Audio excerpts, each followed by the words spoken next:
Okay, we're here on CNN with the co-author of the book, The Canceling of the American Mind, Greg Lukianoff, CNN senior political analyst and anchor John Avlon, and special correspondent for PBS NewsHour, Jane Ferguson.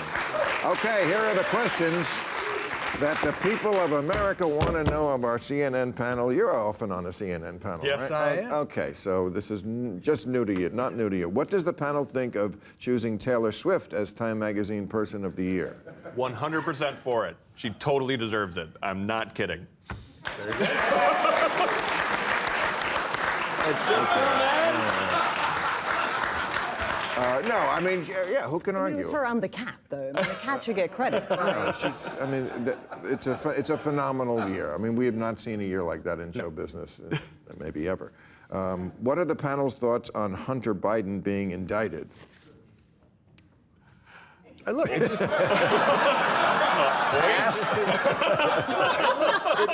just, it just shows that the equal justice under law exists. The president's son, is going to get busted for evading taxes, and he did it in a moment of grief.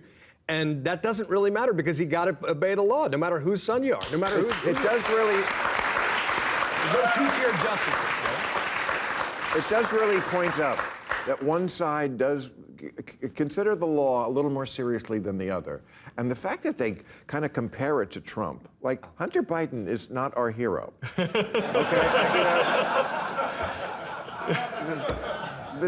Okay. What kind of interference can we expect from Russia as the 2024 election heats up? None needed. Well, no,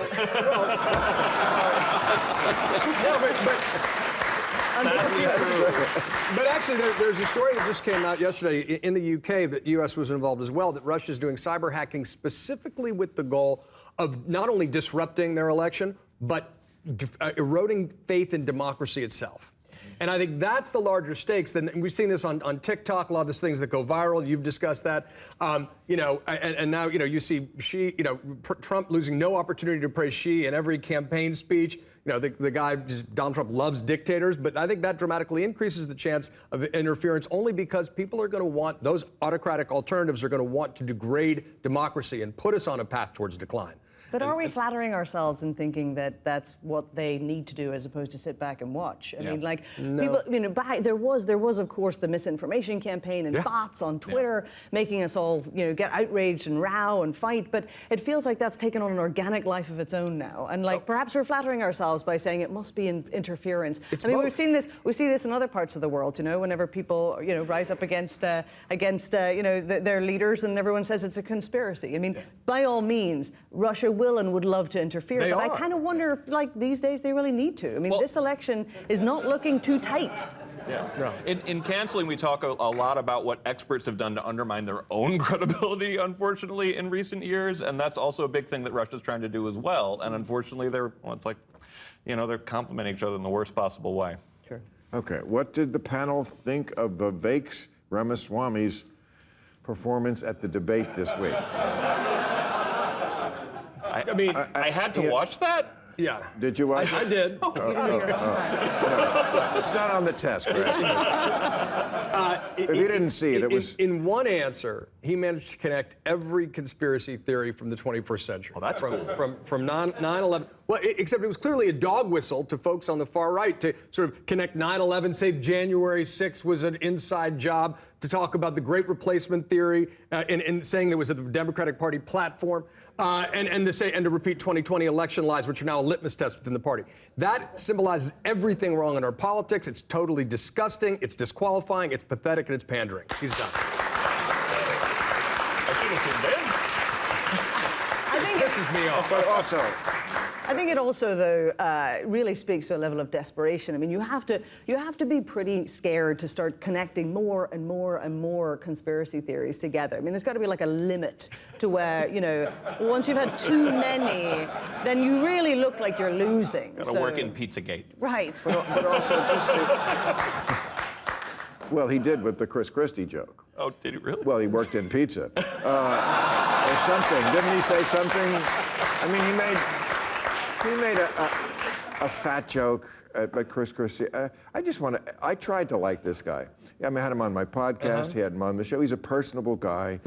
But I just got to say, Youth shows itself. I mean, he kept saying, the debates I watched, he kept saying, it's time for a new generation, which they all say when the young guy comes along.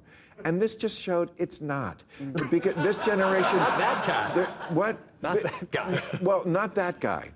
Because it just showed, come back. My advice to him would stop. Just stop it. Go away. Come back. He's 38 years old. Come back in 10 or 20 years and say, oh, yeah, you know what? I can't believe I did what I did when I was 38, because we can all relate to that. Yeah. And actually, run for office, not just straight for president because you want to get famous, because, your idiocy is showing. I mean, it also just seems so performative. Like, I get it. What he's thinking is the Republican Party likes dicks. It does. But, with Trump, it's authentic. Now you're kind of complimenting him. Well, he's not really a dick. He's not. He's trying I think to be he's one. playing one. That's almost worse. That's all exactly. It is worse. It's almost worse. Trump can't help being a dick. This guy is playing one. Yeah. Also, I must tell you, a number of indie Americans I know who are friends of mine have said, Bill, please tell America he does not represent us. That's a bad guy to go out first. But there's Nikki Haley. You got Nikki Haley. Who, do I agree with everything? No, but could I easily live under Nikki Haley's America? Yes, and I might even enjoy it. I don't know. I mean, look, this is all... What's going to happen in the next 2 months between Iowa and New Hampshire is going to be enormously... I mean, this is a time for choosing. Republicans have one last chance to not renominate someone who tried to overturn our democracy. So, that's it. Yeah. Okay. Jane, Dublin is your hometown? Well, New York City. But I come from Northern Ireland, just north of the border. Oh, Northern Ireland. It's complex. Yes. Oh, I know. Are the riots in Dublin a sign that extremist politics are gaining a foothold in Ireland? Okay, so explain what I read it, but you have to explain it. It's pretty wild. So Ireland, I had to reread the story several times. It was about Musk, wasn't it? No, it was really kind of it's a fomenting of a sort of very, very tiny minority that's very loud and very violent. That it basically it's anti-immigration, and it's all the usual populist kind of conversations. I think what stirred them up? Wasn't it something on Twitter? I refuse to call it X. A lot of it comes down to like rumors and misinformation, but it's grounded, and so Twitter's a big part of that there in this case. But Twitter's better, isn't it? I feel like it's so much easier to go. Twitter, I refuse to call it X, then go X, formerly Twitter. Yeah. X used to be a drug, that's what people used to, but... And I'm also going to call Kanye. I'm not going to go with that.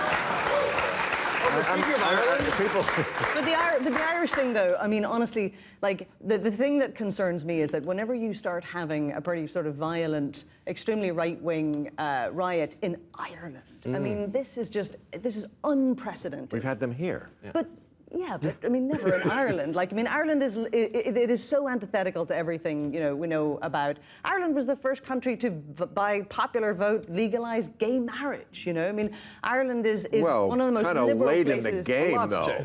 A lot has changed. What year was that?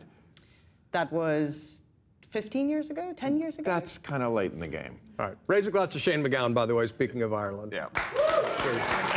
What? But I will say... Henry the Pogues died this week. I'm Irish, I should know the this. attempt to ban hate speech in Ireland that got passed recently, we see the same thing going on in France, and they can't seem to understand that they passed these anti-Semitism laws in the 90s, and somehow anti-Semitism got worse. And it's because you told all the anti-Semites that they can only talk to other anti-Semites. Yeah. What did you expect to happen? Yeah. And this is actually the same thing on college campuses. When students are not talking to one another, they're not like having civil discourse, opinions don't don't go away because you ban someone saying them. We need to get, like, especially students on campus, make them sit down and talk, make them debate, and make them say this to each other's faces. This is one of the most important things that your show's doing right now, which is defining liberal values and saying we need to stand up against liberalism on the left as well as the right. And there's a group of common sense Democrats, liberal patriots, radical centrists that need to start taking the conversation back. All right.